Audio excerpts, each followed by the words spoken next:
여러분 안녕하세요. 서양철학 12주차 수업을 시작합니다. 자, 이제 12주차니까 이제 앞으로 이제 3주 남았죠. 13, 14까지 수업을 하고 15주차의 시험, 기말 시험을 보는데요. 기말 시험은 역시 비대면으로 사이버로 보게 되었습니다. 전체 우리 교양학부 수업이요. 그래서 이제 여러분 그 학습 활동에 들어가면 시험이라는 게 있어요. 거기에 이렇게 시간을 정해서 할 겁니다. 언제 할지는 밤에 이제 우리 그 수업 시간에 목요일 3, 4교시에 3교시에 할 수 있고요. 또 하나는 밤에 저녁에 시간을 정해서 할 수 있는데 그거는 여러분 한번 의견을 또 찬반을 한번 묻겠어요, 제가. 그리고 예상 문제는 여러분에게 이제 한 8개 정도를 드릴 겁니다. 그거는 전에 말했던 것처럼 우리 과제 중에서 8개를 드리면은 그 중에서 시험 문제는 반이 4개가 나옵니다. 랜덤으로 4개가 나오니까 여러분이 그 시험 시간 동안에 한 60분 정도 시험을 볼 텐데 그 안에 여러분이 올리는 거예요. 그러니까 이거는 오픈 텍스트나 마찬가지예요. 그러니까 여러분이 과제한 거 그걸 조금 더 열심히 준비해 가지고 결국은 그 랜덤으로 나오는 시험 문제에 올리는 겁니다. 결국 그렇게 볼 수밖에 없고요. 그걸 제가 평가하는 건데 만약에 두 사람이 같은 경우에 시험 답안이 같다 그러면 두 사람 다 0점 처리가 됩니다. 그러니까 자기가 혼자 알아서 그 예상 문제에 대한 답을 준비하시기 바랍니다. 자, 그러면 우리 16과 히틀러를 위한 철학자 니체 물론 물음표가 들어있어요. 에 대해서 이제 오늘 2시간 할 텐데요. 첫째 시간에는 영상을 2개를 보겠습니다. 6분짜리하고 14분짜리. 니체의 첫 번째 영상은 니체의 생애를 소개하는 거고요. 둘째 시간에는 니체의 사상을 분석하는 영상입니다. 그리고 이제 4교시에는 제가 강의안을 가지고 여러분에게 제 니체에 대한 저의 설명을 하겠습니다. 자, 그럼 시작해 볼까요? 이렇게 원시적으로 합니다.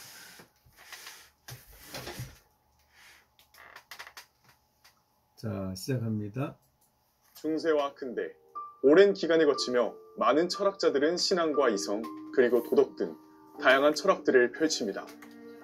또한 오랜 기간 동안 거친 만큼 그 철학들은 뿌리가 깊어져 있는 상태죠. 그러던 어느 날 이를 부정하는 철학자가 등장하게 됩니다. 그의 이름은 니체. 근대 철학의 종결과 현대의 시작을 알린 철학자입니다. 오랜 세월이 지났던 그 철학들의 틀과 개념들을 부순 그는 우리는 망치를 든 철학자라고도 하죠. 다양한 혁명적 주장을 펼쳐 근대의 철학을 종결시키고 현대의 시작을 알린 철학자인 만큼 여러 사상들과 수많은 저작들이 있습니다. 그러나 저희는 니체의 철학을 이해하기에 필요한 그의 생애와 그의 대표적 사상인 초인 사상에 한번 알아보도록 하겠습니다.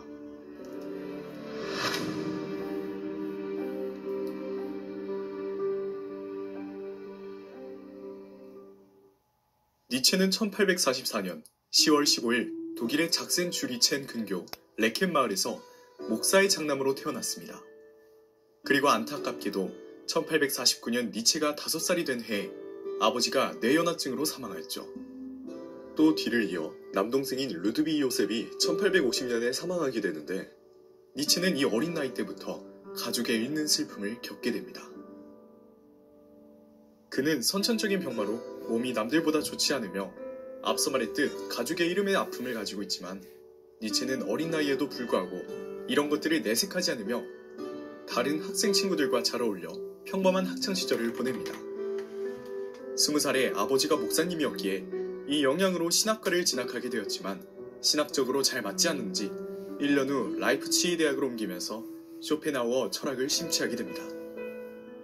그리고 니체는 병적으로 아프기 때문에 굳이 군에 입대를 하지 않아도 되는 상황임에도 불구하고 군에 입대하여 안타깝게도 그곳에서 가슴 부상을 입게 됩니다. 이때가 꽃같은 청춘 23살입니다. 니체는 부상으로 인하여 어쩔 수 없이 다시 학업에 집중을 하게 되는데요. 어렸을 적부터 남다른 학업을 보여주어 그는 이른 나이에도 불구하고 바젤 대학교에서 교수 생활을 하게 됩니다. 니체는 25살에 논문을 쓰지 않았지만 본인의 저술들만으로 박사학위를 받습니다. 이에 그치지 않고 28살에 비극의 탄생을 쓰고 29살에서 32살 사이에는 반시대적 고찰을 쓰게 됩니다. 또한 34살에 니체는 특유의 경구가 가득한 인간적인, 너무나 인간적인을 출판하였죠. 가족들과의 이별을 보상을 받았다고 생각할 만큼 이때까지만 해도 그는 교수를 하며 행복한 나날을 보내고 있었지만 니체는 교수직을 얼마 하지도 못하고 35살에 건강이 악화되면서 교수직을 사임하게 됩니다. 니체는 어릴 적부터 복통을 겪으며 병이 잦았었는데 앞에 얘기했던 군 복무 중 말에 떨어졌던 사고 등이 겹치면서 더욱 악화되었다고 합니다. 니체는 몸이 아프다고 집에서 쉬지 않았습니다. 그는 아픈 몸을 이끌고 적응할 수 있는 곳을 찾아 유럽 각지를 돌아다니며 지필 생활에 몰두하였죠. 하지만 그는 45살에 이탈리아에서 졸도를 하게 됩니다. 저희가 생각하는 평범한 병원이 아닌 정신병원에서 입원을 하게 되는데 그는 입원을 하고 그의 마지막 10년을 여기서 보내게 됩니다. 정신 발작을 일으킨 후 완전히 정신상실자가 되었다가 끝내 56살, 많지도 않은 나이에 1900년 8월 25일 사망하게 됩니다. 멀리서 보면 희극, 가까이서 보면 비극이란 말이 있지만 니체의 삶은 가까이서나 멀리서나 비극의 삶을 산 거나 마찬가지라 할 수 있습니다. 이런 그의 삶을 보면 회의주의에 빠지거나 슬픈 삶을 살았으리라 느낄 수 있지만 니체는 초인사상으로 이러한 삶을 헤쳐나갑니다. 그렇다면 앞에서도 말했고 니체의 대표 사상이라 일컫는 초인사상이란 무엇일까요? 세상의 가치에 의존하지 않으며 스스로의 가치를 만드는 사람을 니체는 초인이라고 합니다. 즉 스스로의 가치를 만들며 자신의 삶의 주인이 되어 난간을 헤쳐나가는 사상을 바로 초인사상이라 말합니다. 스스로의 결정으로 세상과 맞서며 신에 의존하지 않는 삶이라고도 할 수 있죠. 이것은 니체가 추구하는 인간상이며 사람을 넘어선 사람이라고도 불립니다. 또한 니체의 명언에서 신은 죽었다라는 말을 쉽게 접하고 들었습니다. 이를 통해서 스스로의 결정으로 세상과 맞서며 신에 의존하지 않는 삶을 이야기하는 것입니다. 그러나 기독교 신자들이 그를 적으로 여기게 된 사건, 도덕에 대한 신랄한 비판으로 인한 니체의 비윤리적인 철학으로 오해받는 사건들이 나타나게 됩니다. 하지만 진정으로 그가 말하는 초인은 도덕의 파괴도, 인종차별주의도 아니고 사회적으로 주눅들지 말고 삶을 긍정해 운명을 개척하라는 내용인데 말입니다. 신에 의존하지 않는 스스로의 결정으로 사는 삶, 우리는 이러한 부분에 있어서 다시금 생각하는 계기가 됩니다. 근대의 철학을 종결시키며 현대의 철학의 문을 열었던 망치를 든 철학자 니체. 이렇게 니체가 살아왔던 삶과 사상을 들여다보면 문득 이런 생각이 듭니다. 니체의 삶이 지금 우리에게 가장 필요한 사상이지 않을까라고 말입니다. 지금의 대학 생활을 마치고 사회의 문턱을 넘을 때 앞서 말한 초인 사상과 같이 남에게 의존하지 않으며 스스로의 결정으로 세상과 맞서야 할 때가 오기에 말입니다.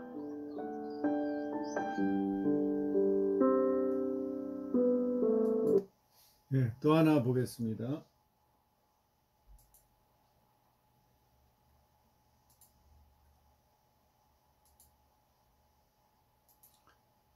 네, 이거는 전에 본 적이 있는 그 김필영 선생의 5분 뚝딱 철학 이야기입니다. 14분 정도 조금 더 체계적으로 니체 사상을 분석을 한 내용입니다. 니체 하면 생각나는 말은 신은 죽었다라는 말이죠. 그런데 사실 신은 죽었다는 말을 한 19세기 사상가, 철학자들은 많이 있어요. 먼저 찰스 다윈인데요. 다윈은 종이 기원에서 진화론을 제시하면서 종교에 대한 세뇌는 공포다라는 말을 했죠. 막스도 19세기 사람이에요. 막스는 종교는 민중에 대한 억압을 정당화하는 장치다라고 선언을 했어요. 프로이트 역시 19세기 사람인데요. 프로이트는 종교는 집단적 강박증이라고 말을 했어요. 역시 마지막 정점은 니체죠. 니체의 선언은 명료해요. 신은 죽었다라는 거예요. 그렇다면 신은 죽었다라는 말은 무슨 의미일까요? 이것이 바로 오늘의 주제인데요. 니체의 글은 비유와 환유 그리고 은유로 가득 차 있어요. 그래서 니체의 말을 한 가지로 해석하는 것은 굉장히 위험할 수 있어요. 게다가 제가 니체 전문자도 아니고 사실 니체의 책을 면면히 읽어본 적도 없어요. 그래서 니체는 내가 할 수 있는 게 아니다 라고 생각을 하고 있었는데요. 그런데 갑자기 제가 니체 영상을 만들어야겠다 라고 생각을 한 이유는 물론 구독자 여러분들의 요청도 있었지만 그래도 명색이 철학 채널인데 니체는 빼먹을 수 없겠다 라는 생각이 들어서요. 그래서 제가 니체의 철학을 정리하는 영상을 만들게 됐어요. 사실 니체의 철학을 정리했다라기보다는 니체에 관한 이런저런 자료들을 모아서 짜깁기를 한 수준이니까요. 많이 부족하시더라도 그냥 니체의 맛보기다 라는 정도로 생각하시고 부담없이 봤으면 좋겠습니다. 니체의 철학은 1부와 2부로 구성했는데요. 1부는 먼저 진리는 여자라면 이라는 제목으로 니체의 진리관에 대해서 이야기를 했고요. 그리고 도덕의 계보학과 신은 죽었다 라는 의미에 대해서 볼 거예요. 그리고 2부에서는 니힐리즘과 영원회귀 개념에 대해서 설명을 하고 그리고 아모르 파티와 위버맨시에 대해서 이야기를 할 거예요. 그리고 마지막으로 정리를 할 겁니다. 자, 그럼 1부를 시작하겠습니다.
철학자들은 진리를 추구하죠.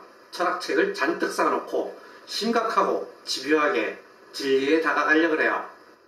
그런데 니체는 이렇게 말해요. 만약에 진리가 여자라면 여자는 이런 철학자들을 아주 싫어할 거라는 거예요. 여자들은 자신들을 가볍고 경쾌하고 즐겁게 다가가는 사람을 좋아하지 이렇게 근엄하고 집요하게 쫓아다니는 사람들은 좋아하지 않는다라는 거예요. 그래서 철학자들은 철학을 할 때 가볍고 즐겁게 해야 된다는 거예요. 그러면서 니체는 소크라테스를 비난하는데요. 소크라테스는 철학을 마치 무슨 토너먼트 경기하듯이 했다는 거예요.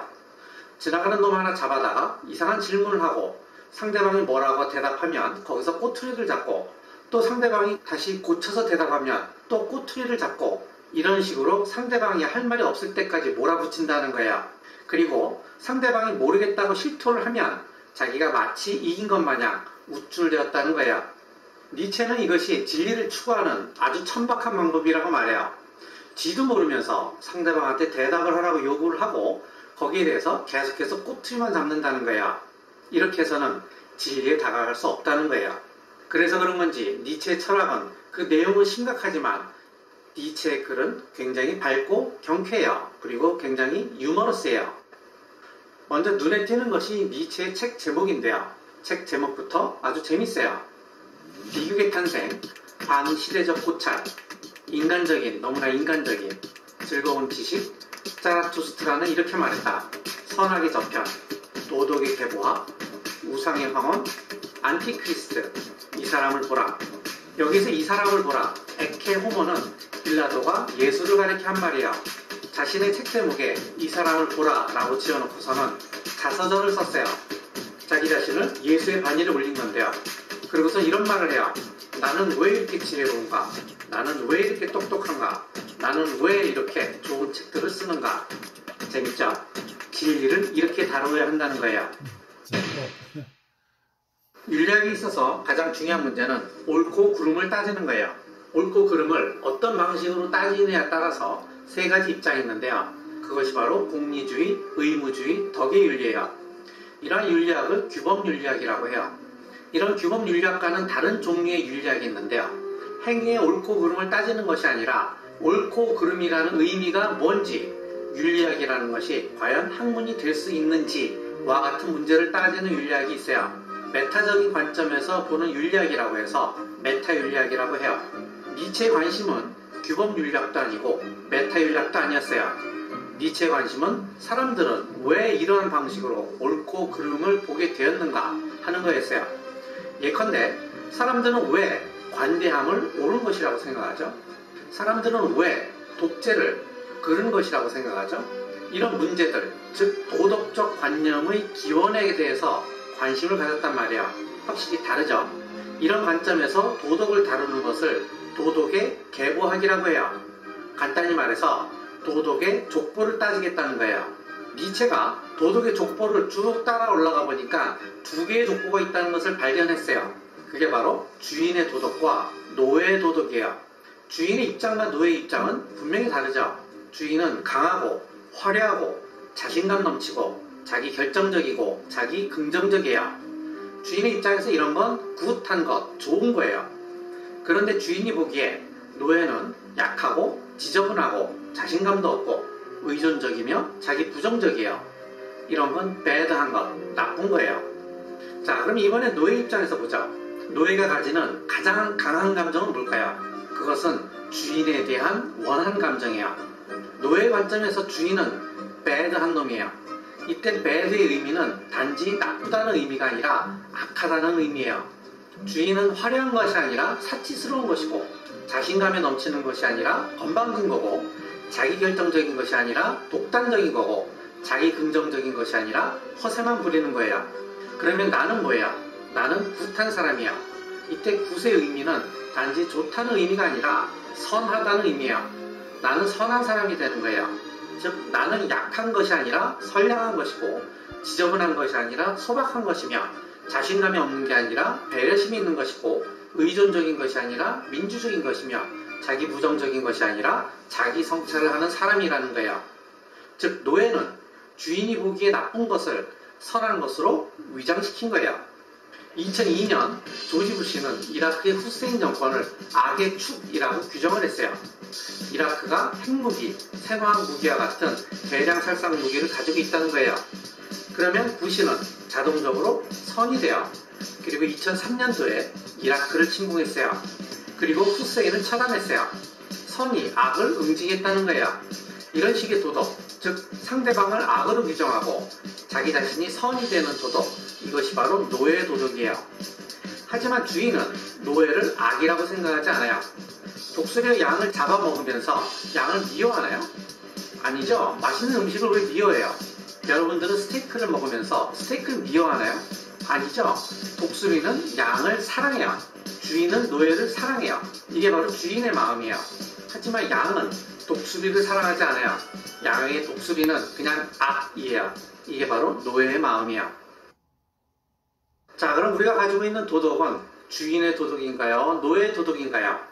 한번 가만히 생각해 보세요. 우리가 가지고 있는 것은 바로 노예의 도덕이에요. 우리가 생각하는 미덕이 뭐예요? 사랑, 배려, 용서, 민주적, 선량 이런 거잖아요. 이런 것들은 주인이 배드한 것, 나쁜 것이라고 규정한 것을 노예들이 굿한 것, 선한 것으로 바꿔놓은 것일 뿐이에요. 그렇다면 우리는 왜 이런 노예의 도덕을 가지게 된 걸까요? 니체는 그것이 바로 기독교 때문이라고 말해요. 노예들이 기독교 사상을 가지고 반란을 일으켰다는 거예요. 기독교적 가치가 뭐예요? 믿음, 소망, 사랑, 용서, 봉사, 오른쪽 뺨을 때리면 왼쪽 뺨을 내밀어라 이런 거잖아요. 이런 것들은 원래 배드한 것, 나쁜 것이었는데 노예들이 이것을 굿한 것, 선한 것으로 위장시켰다는 거예요. 그런데 니체는 이러한 노예 도덕을 허구이며 왜곡된 것이라고 말해요. 그래서 우리는 주인의 도덕을 회복해야 한다는 거예요. 그런데 그렇게 하려면 어떻게 해야 될까요? 네, 기독교적 가치를 없애야 돼요. 그리고 그러기 위해서는 우리가 신을 죽여야만 하는 거예요. 니체는 신은 죽었다라는 말을 즐거운 지식에서 처음 언급했는데요. 니체의 글을 한번 직접 인용해보죠. 신은 어디에 있지? 그는 부르짖었다. 나 너희에게 말하고 싶다. 우리가 신을 죽여버렸다. 너희와 내가. 우리 모두는 신을 죽인 자들이다. 그러나 우리는 어떻게 이러한 일을 해냈단 말인가? 어떻게 우리가 바닷물을 다 마셔버릴 수 있었단 말인가? 누가 우리에게 지평선 전체를 닦아버릴 수 있는 스펀지를 주었단 말인가? 신은 죽었다. 신은 죽어있다. 그리고 우리가 그를 죽여버렸다. 어떻게 우리는 스스로를 위로할 것인가? 살인자 중에 살인자인 우리는. 신의 죽음이 상징하는 것은 선과 악의 구분이 없어졌다는 거예요. 선악을 구분하는 노예의 도덕이 사라지고 좋음과 나쁨으로만 구분하는 주인의 도덕이 가치체계로 다시 세워졌다는 거예요. 즉 서양 전통의 도덕과 가치가 모두 죽었다는 거예요. 도덕과 가치만 죽었냐? 아니에요. 니체는 서양 전통의 모든 철학과 사상의 중심에 기독교 사상이 있다고 봐요. 그래서 신의 죽음은 서양 전통의 도덕과 가치의 죽음일 뿐만이 아니라 서양 전통의 철학과 사상의 죽음이라고 보는 거예요. 소크라테스로부터 헤겔에 이르기까지 서양 철학 전체가 죽었다라는 거예요. 결국 신의 죽음을 통해서 니체가 말하고 싶었던 것은 소크라테스로부터 시작된 서양의 철학, 사상, 도덕, 가치 이 모든 것이 죽었다라는 거예요. 그래서 니체를 망치를 든 철학자, 전복의 철학자라고 하는 거예요. 그리고 니체도 자기 자신을 가리켜 나는 인간이 아니다. 나는 다이너마이트다. 라고 말한 거예요. 그래서 고대서부터 근대까지 쌓아 올려진 서양의 모든 철학과 사상과 도덕은 니체에 의해서 전복되었고 비로소 현대 철학의 시대가 열린 거예요. 자, 그럼 인간은 어떻게 해야 될까요? 인간은 어디로 가야 될까요? 인간은 무엇을 등불로 삼아야 할까요? 여기에 대한 니체의 대답이 있어요. 이 이야기는 2부에서 계속하도록 하겠습니다. 네, 여기까지 보고 여러분 개인적으로 이분의 2부 영상을 보시려면 유튜브에 들어가서 니체 치면 나옵니다. 자, 그럼 여기까지 3교시 마쳤습니다.